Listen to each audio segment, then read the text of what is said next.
Mirë, jemi rikthyer në studio në këtë pjesë të tretë dhe në minutat në vijim ne do të ndalemi tek një komunikim që ka bërë Kryeministri Edi Rama, edhe pse në kuadër të fushatës elektorale, ai ndër të tjera ka theksuar se në janar të vitit 2026 paga minimale e punonjësve publik do të shkojë në vlerën e 500 euro.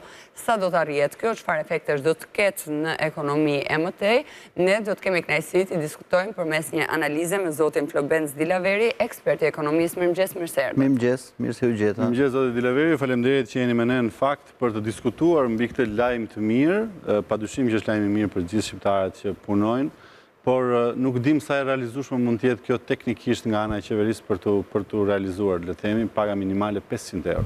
E para duhet korrigjoj në një element të pyetjes tuaj ose të hyrjes që u bë, sepse nuk ndikon dhe nuk vendoset ky standard vetëm për pagën minimale në sektorin publik, por është paga minimale në rang vendi. Pra publik-privat. Qoftë biznesi privat, qoftë ai i administratës publike, do jenë detyruar që paga minimale ta kenë 500 euro. Kuptohet që ky është lajm i mirë për një pjesë të publikut, të popullsisë, të punësuarve, por nuk është lajm i mirë për atë pjesë të ekonomisë që është informale dhe që nuk arrin të përfitojë nga stimuj të tillë, siç nuk është lajm i mirë për një pjesë të biznesit i cili punon me nëndeklarim, pra ka paga të cilat pjesërisht i deklaron, pjesërisht nuk i deklaron. Por ky është problemi i biznesit. Po padyshim që është problemi i biznesit, por dhe gabimet dhe informalitetin biznesi e bën. Sado që unë e theksoj, kjo është edhe në formë ironike, po është edhe treguesi asaj që ne kemi ekonomi informale dhe patjetër për ta nuk është lajm i mirë sepse ai do të detyrohet të rrisë akrobacit, por ndërkohë nuk është lajm i mirë patjetër edhe për një pjesë të subjekteve private të cilat nuk e kanë fuqinë ekonomike dhe pse punojnë në formalitet total, nuk e kanë fuqinë ekonomike për të shkuar në nivel të tillë të pagës.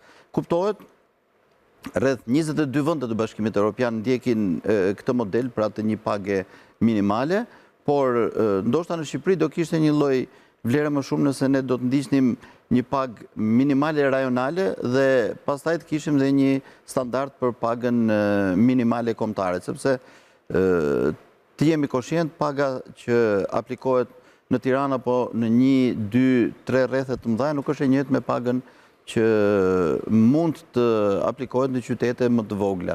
Dhe nëse ne do vim në të njëjtin shtrat për të gjithë bizneset, patjetër që për ta do ketë një vështirësi. Por kryesorja në ekonominë tonë është pjesa e ekonomisë informale, e cila në këtë rast nuk arrin, e theksova dhe nuk arrin të lejojë që benefitet e kësaj të merren nga të gjithë të punësuarit në sektorin privat në këtë rast. Mirë, dakord, ne nisëm bisedën me pagën minimale, njoftimin që ka bërë Kryeministri Rama sa i përket pagës minimale, nga ana tjetër ai ka theksuar se po kaq do të ketë një vëzhgim edhe sa i përket pensioneve, një nga çështjet më diskutuara vitet e fundit, sidomos për funksionimin e skemës së pensioneve. Ai ka theksuar se mesatarja e një pensioni do të jetë në vlerën 400 euro, ndërsa për ata pensionistë zonave rurale do shkojë deri në 200 euro. Nëse do të ketë lëvizje të tilla, qoftë në rangun e pagave, po qoftë edhe tek vëmendja që duhet dhënë pensionistëve, patjetër që është lajm i mirë për qytetarët dhe për gjithë ata cilët e përfitojnë. Por çfarë do duhet që paralelisht qeveria shqiptare, programet e saj, për të mbajtur në status quo ekonominë të injektoj, pra të krijoj format e tjera inputesh për ta minimizuar dhe formalitetin që thatë ju edhe shumë detaje tjera. Ky në fakt është lajm i mirë për të gjithë publikun, sepse pensionet në vitet e fundit janë kthyer në problem, por ndërkohë në të gjithë shoqërinë tonë ne kemi njerëzit tanë të cilët përfitojnë nga pensionet dhe kanë dhënë kontributet e tyre për zhvillimin ekonomisë të vendit dhe meritojnë që të respektohen për ato kontribute që kanë dhënë. Dhe nga kjo pikpamje unë them që shoqëria jonë në një mënyrë apo në një tjetër duhet t'ju kthej mbrapsh këtë lloj respekti dhe këtë merit të tyre në zhvillimin ekonomisë të vendit. Nga kjo pikpamje unë mendoj që është interesant fakti që në këtë fushat është përfshirë në gjitha drejtimet problematika e pensioneve, sepse tregon që do ketë vëmendje të shtuar edhe në mandatin e ardhshëm të qeverisjes, por patjetër që kjo për shkak të hapësirave të mëdha të pambushura që ka buxheti i shtetit në raport me pensionet që paguhen dhe kontributet që vinë, patjetër që ka nevojë për luftë shumë të madhe kundër informalitetit. Pra, nëse dikur ne kemi pasur 11 individ që kontribuonin për pensionin e një qytetari, sot ky raport është 1 me 1.2.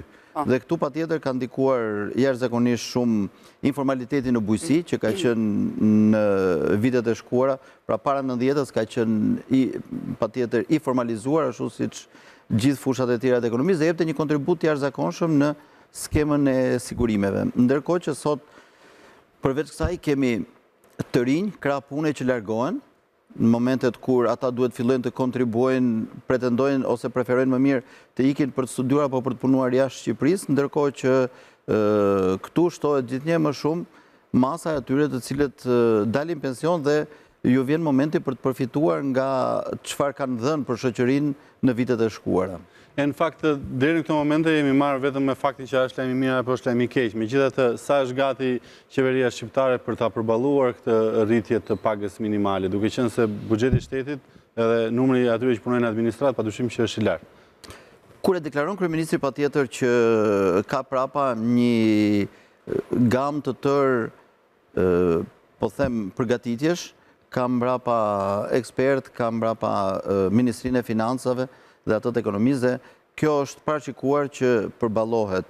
Patjetër që në një farë mënyrë unë mendoj sfida më e madhe e qeverisë për ta bërë aktive dhe reale pagën minimale është lufta kundër informalitetit dhe krijimi i një baze sa më të barabartë për bizneset që të kenë mundësi të aplikojnë këtë lloj skeme. Ndërkohë që duhet pas parasysh që për një pjesë të madhe të bizneseve, të cilët punojnë në sektorin formal të ekonomisë, është një sfidë e shtuar nga momenti që ne deklarojmë rritjen e pagës minimale, sepse për ta, në një farë mënyrë do të rriten shpenzimet. Dhe në kushtet aktuale nuk është e thjeshtë. Mirë, tani është shkak pasojë zoti Dilaveri, sepse ju thoni do rriten shpenzimet. Mirë, po edhe qytetarët konstatojnë çdo ditë më shumë që i rriten shpenzimet, sepse rriten çmimet. Çmimet si rriten? Pra janë të importuara të gjitha. Dhe në kuadër të kësaj do duhet që standardizimi të ndryshojë. Po, nëse ne e detyrojmë një subjekt të rrisi pagën mesatare te mundësive të tija ekonomike, çfarë do bëjë ai? Do të rrisi çmimet e produktit që ofron. Pra në një farë mënyrë kjo prapë në rritje çmimi do të çojë. Unë në këtë rast kam parasysh subjekte të cilat, duke theksuar edhe një herë, janë formal, por e kanë të pamundur, ose më mirë, do duhet të bëjnë sforco të shtuar për të arritur në një nivel të tillë të pagës minimale. Ndërkohë që duhet thënë, në rajon, nëse ne do të arrijmë në këtë nivel të pagës minimale, sot ne kalojmë vetëm Maqedoninë, ndërkohë që tani ne duhet krahasohemi me rajonin apo me Europën? Ne fillojmë krahasimin nga rajoni, dalim ke Evropa dhe pastaj ke bota. Ose ne themi që në 2027 do shkojmë në BE, do marrim pasaportën e BE-s etj. Momentin që ti prezumohesh të kesh plotësuar gjitha kushtet, të kesh hapur gjitha kapitujt, natyrshëm do të shkosh në të njëjtin standard, qoftë edhe ekonomik apo edhe të jetesës popullsisë tënde si vendet europiane, dhe nuk mundet nga ana tjetër thuash që jo, po prit se do duhet krahasohemi me rajonin. Pra ka një lloj dileme këtu, ka një lloj paqartësie. Edhe një herë e theksoj, krahasimi me rajonin është si e para pozicion gjeografik, e dyta si mundësit më të afërta ekonomike që në rajonin tonë ekzistojnë. Pra, nëse ne kemi ekonomi të ngjashme, në rajon kemi Maqedoninë, Malin e Zi, Kosovën dhe pak më tej kemi Serbinë. Ne, nëse do duam krahasojmë, mund të krahasojmë edhe me vendet nordike dhe të pretendojmë pastaj që nëse do të marrim pasaportën e Bashkimit Evropian, shkojmë tek ekonomia e tyre. Po ekonomia ka ligje të tjera dhe rregulla të tjera dhe nuk shkon dot me dëshirë.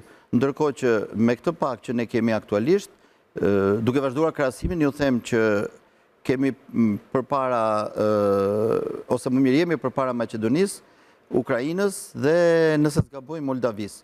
Ndërkohë që paga mesatare, rritja e pagës minimale, më fali, nuk do të thotë ndërkohë që ka të njëjtin nivel të konsumit.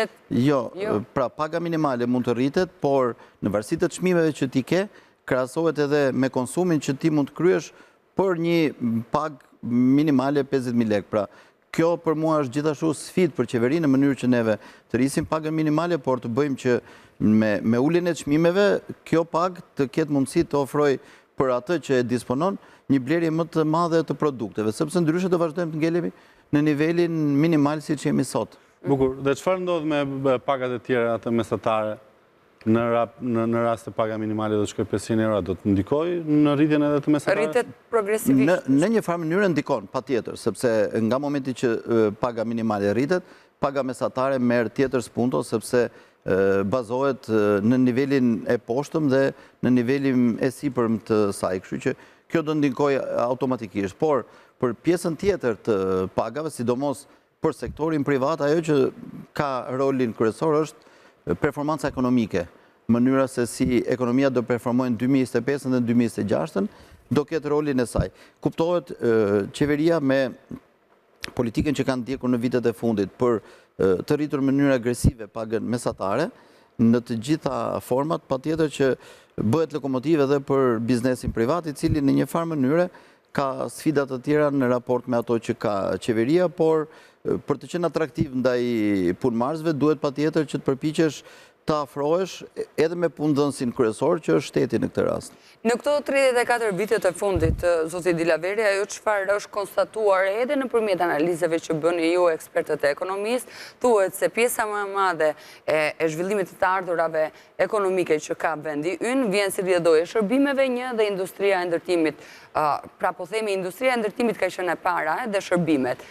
Të ndryshe, vitet e fundit, krahasimisht këto 3 vitet e fundit i është dhënë input industrisë të turizmit, që po jep edhe efektet e veta. Bujësia ka qenë ai sektor që mund të jetë shumë i rëndësishëm për ekonominë e një vendi, por që ka qenë shumë e brisht paktën gjatë këtyre 34 viteve. Ndoshta ky vizion i kryeministrit Rama, i kësaj qeverie për të rritur pagën minimale mund të shkojë paralelisht edhe në një zhvillim të bujësisë?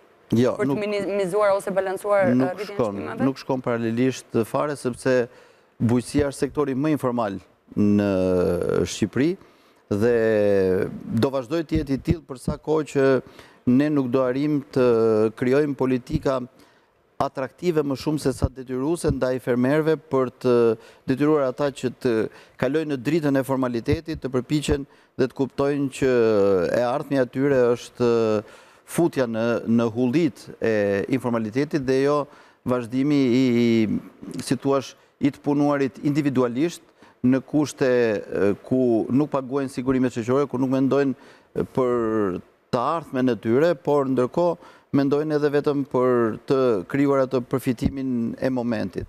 Nga gjitha këto pikpamje, unë mendoj që bujësia në vazhdim do jetë sfida më e madhe, pra qoftë për të siguruar performancën e ekonomisë në tërësi, por qoftë edhe sepse është sektori ku ne kemi numrin më të madh të vetë punësuarve, po patjetër në analizë fundit edhe të punësuarve. Dhe për këtë arsye unë mendoj që ndikimi i pagës nuk ka të bëjë fare me bujësinë, përsa koha ajo është në këto nivele të informalitetit. Ndërkohë, çfarë do të ndodhte një biznesi privat nëse fokusohemi tek të vetë punësuarit dhe tek këto bizneset familjare ku le të themi janë 2 pjesëtarë të familjes të punësuar. Kjo pagë minimale do ta dëmtonte, kjo rritje e pagës minimale do e dëmtonte këtë biznes? Nëse pra gjërat do funksionojnë normalisht dhe ata do ta kuptonin që paga minimale në analizë fundit rrit edhe kontributet e sigurimeve të tyre shoqërore dhe në një farë mënyre me ligjin aktual që ne kemi i favorizon në momentet kur dalin pension dhe do kërkojnë që të marrin kontributet mbrapsht, kjo ishte dhe është e favorshme. Por nëse pastaj bazohemi në afat shkurtër dhe në idenë që unë sot më mirë po mendoj për të marrë 3 lekë dhe t'i kaloj në xhepin tim se sa t'i paguajnë sigurimet shoqërore, ata patjetër nuk janë të interesuar për këtë lloj skeme dhe do përpiqen thash o të kalojnë në informalitet njërin prej të punësuarve, pra nëse janë 2 apo 3 familjar, njëri prej tyre hiqet nga sigurimet, nuk deklarohet dhe do vazhdojnë të paguajnë dhe të marrin pagat dhe kontributet 2 apo 3 familjarët e tjerë, ndërkohë që kjo mund të ndodhi dhe me bizneset e vogla. Në përgjithësi, në momentet kur nuk arrin ta përballojnë këtë gjë, ajo që bëjnë është kalimi pagave në informalitet. Kjo për mua ka efekt pozitiv në rastin kur bëhet fjalë për nën deklarime të pagave dhe ku punëmarrësi fillon e ndërgjegjësohet për atë që paga minimale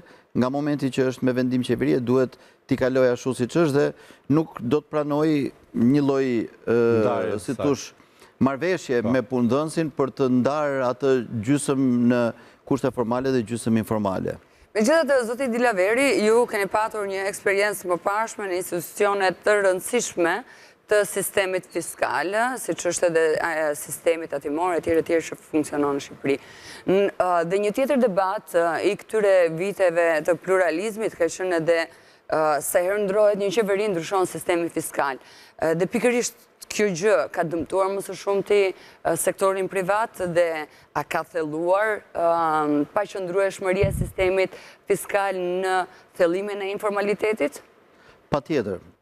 Pra, ulje ngritet e shpeshta ndryshimet e politikave fiskale që në gjithë këto vite, ashtu siç thatë ju, realisht kanë qenë edhe të pastudiuara, po edhe të, si thua, me frekuencat të çfarëdoshme, në një farë mënyrë kanë penguar biznesin, planet afatgjata të tyre, por edhe vetë administratën tatimore. Edhe vetë administrata futet në një kakofoni sepse duhet të përshtatet me rregullat, me ndryshimet, me sistemet informatike dhe nga kjo pikpamje, mendoj që në gjithë këto vite neve thjesht e kemi hedhur me një krah dhe kemi pritur me krahun tjetër biznesin, e kemi përplasur sa nga një politikë fiskale në tjetrën dhe ndoshta lajmi mirë i kësaj periudhe, meqense e filluam me lajmet e mira apo të këqija, është që në këtë vit ne ndoshta për herë të parë në 10 vitet e fundit kemi lëvizje shumë të vogla, pra në 2025 lëvizje shumë të vogla politikave fiskale dhe dje nëse nuk gaboj, kam dëgjuar kryeministrin që po lançonte një ide për të pasur një lloj statu quo-je fiskale në 3 apo 4 vitet e ardhshme, që për mua është jashtëzakonisht pozitive, sepse më në fund biznesi do marrë frymë dhe do di që ato detyrime që ka sot do t'i ketë dhe mas 4 vitesh dhe planet e tij të biznesit ndoshta nuk do kenë nevojë që të rrudhen apo të si thosh të rishikohen ditë mbas dite dhe muaj mbas muaji. Bukur, dhe për ta përmbyllur, ndoshta një pyetje e fundit u diskutua, u prek pak më parë, le të themi aspirimi që ka Shqipëria për të hyrë në Bashkimin Evropian vitin 2027. A mund të shkojmë drejt këtij bashkimi pa përcaktimin e një minimumi jetik ende me ligj? Unë mendoj që jo, dhe në pjesën e kapitujve që do të diskutojmë patjetër që jam i bindur do kemi një sfidë edhe në raport me minimumin etik dhe me përcaktimin me ligj të tij. Kuptohet, përcaktimi i minimumit jetik me ligj sjell sfida financiare të jashtëzakonshme, por në një farë mënyrë është edhe një garanci për popullsinë, për atë shtresë e cila përfiton nga minimumi etik dhe unë mendoj që duam apo nuk duam, ndër të mirat që do na vinë nga sfidat tona në raport me BE-n do të jetë edhe kjo. Faleminderit shumë që ishit me ne në studio. Faleminderit juve. Faleminderit shumë, kënaqësi.